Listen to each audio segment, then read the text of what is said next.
Olá, bom dia amigos e amigas aqui do canal Dica de hoje. Nesse vídeo de hoje eu vou mostrar para vocês por que dezembro é considerado um dos principais meses em termos de dividendos.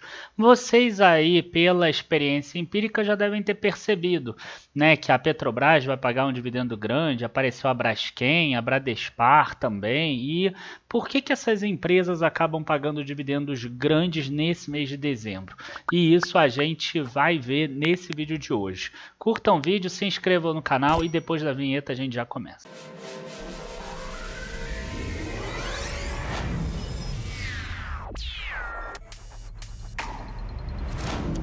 Bom, gente, antes de mais nada é importante dizer que esse era para ser um grande ano em termos de pagamento de dividendos agora em dezembro. Primeiro, porque as empresas elas tiveram bastante lucro, né? A gente já fez alguns vídeos sobre isso. Na minha visão, até inclusive os lucros tendem a diminuir em 2022.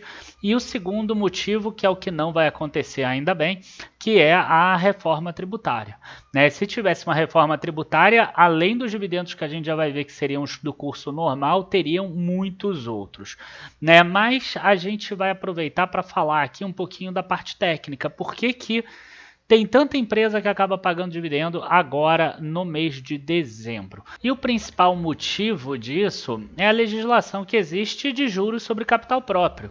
A legislação que foi criada lá atrás, no governo ainda do Fernando Henrique, como algo que seria provisório e permanece até hoje. Algo que existia lá atrás porque as empresas não tinham muito acesso ao crédito, então elas conseguiriam se financiar do próprio dinheiro delas. Então, como é que funciona o juro sobre capital próprio? Né? Porque quando a gente recebe e parece que é tudo dividendo, né? A única diferença é que a gente sabe que o juro sobre capital próprio é retido ali na fonte, à base de 15%, e o dividendo ele é isento. Mas como funciona isso na prática? Eu trouxe aqui o exemplo da Fleury para vocês. Tá? A Fleury, por exemplo, quando a gente olha a demonstração financeira agora, 30 de setembro de 2021 e 30 de setembro de 2020, a gente vê aqui, lucro antes do imposto de renda e contribuição social sobre o lucro líquido. A Fleury teve 396 milhões antes de imposto de renda, e no ano anterior foi só 180 milhões. Olha a diferença, olha como destoa. Né? Mesmo que tenha alguns não recorrentes, teve aqui um período da pandemia lá em 2020 que afetou, mas se ela pagasse 34%, ela teria que pagar 134 milhões aqui de imposto, e no outro ano 61 milhões. Tá? Aí tem algumas coisas aqui que você pode abater, né? outras exclusões aqui permanentes líquidas, tem algumas empresas dentro dela que tem lucro presumido, não vem ao caso aqui, então ela vai pagar 116 milhões, o que significa 29,30%. Isso aqui são os dados de setembro de 2021. Tá? O que precisa ficar claro também é que a empresa aqui, olha só, ela tem taxa efetiva, que é o que a gente chama, a taxa efetiva de imposto maior do que 15%, que é a taxa lá do imposto de renda sobre juros sobre capital próprio. Né? Então isso aqui é outra questão que é importante. Agora eu vou pegar os resultados de 2020 e de 2019. Pegando aqui os resultados de 2020 e de 2019, a gente vê que a empresa ela já tem uma outra linhazinha aqui, ó, além do outras adições e exclusões permanentemente líquidas, que são exatamente os juros sobre capital próprio. 25 milhões aqui, por exemplo, foi pago em 2020, por causa de um lucro de 340 milhões que geraria um imposto de 115 milhões. Então a empresa conseguiu reduzir aqui o imposto a pagar em 25 milhões com juros sobre capital próprio. Né? E hoje, né, o que a gente imagina? A gente imagina que se ela já está com 396 milhões de lucro, se ela tiver mais uns 130 ou 140 milhões, só mantendo a média, não é uma projeção, vai para 500 e poucos milhões. Então, a chance aqui dela ter um 40 milhões, por exemplo, ou 40 e poucos milhões, nesse ponto aqui, para reduzir a despesa aqui com imposto de renda, pessoa jurídica e contribuição social sobre o lucro líquido é enorme. Só que da mesma forma que acontece isso com a Fleury, acontece com diversas outras empresas. Né? A empresa ela deixa para dezembro por quê? Porque se ela divulga juros sobre capital próprio lá atrás, em setembro, em junho, por exemplo, e o mercado fica ruim, o que acontece? Pode ser que ela distribua juros sobre capital próprio, só que fique abaixo do que a legislação permite para esse abatimento. Então a empresa acaba distribuindo juros sobre capital próprio, paga o imposto lá para a Receita e não pode fazer isso, né? Não pode abater, ou senão ela teria que transformar para dividendo ou fazer algo que é muito custoso para a imagem da empresa, que é cancelar, por exemplo, uma distribuição.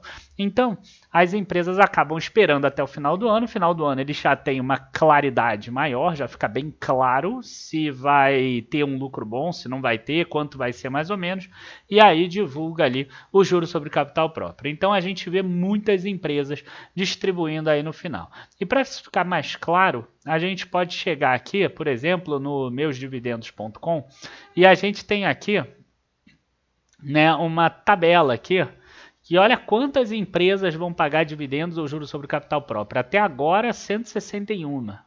Né? Tem 49 que vão ficar com a Datacom exatamente nesse mês. Você vê que a maior diferença entre Datacom e pagamento é o mês de pagamento de dividendo. É aquele mês que a pessoa que investiu, ela recebe. Inclusive, chega no dia 31 aqui, ó, várias daquelas empresas que falam assim, vamos pagar dividendo até o dia 31 de dezembro.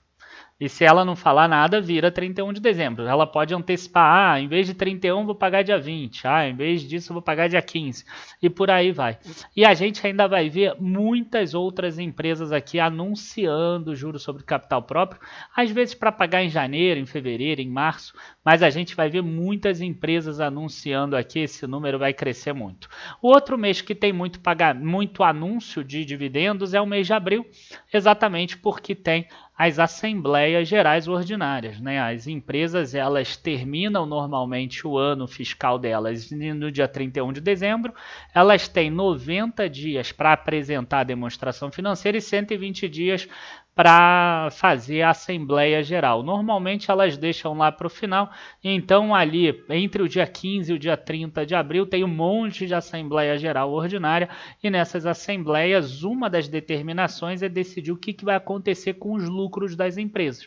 Como os lucros subiram, como muitas empresas até que estavam no prejuízo viraram para lucro, e algumas delas saíram do patrimônio líquido negativo ou de prejuízos acumulados, essas empresas voltam a distribuir dividendos, e uma das que deve voltar a distribuir dividendo, né? Esse ano, por exemplo, eu lembro que a Vulcabras voltou a distribuir dividendo, ela que não fazia há muito tempo.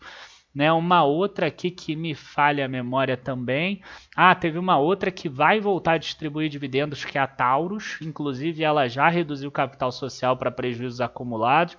Então, zerou prejuízos acumulados. Agora o que tem é lucro. Então, ela já poderia distribuir também. Quem sabe se até o dia de sair esse vídeo ela já não anunciou.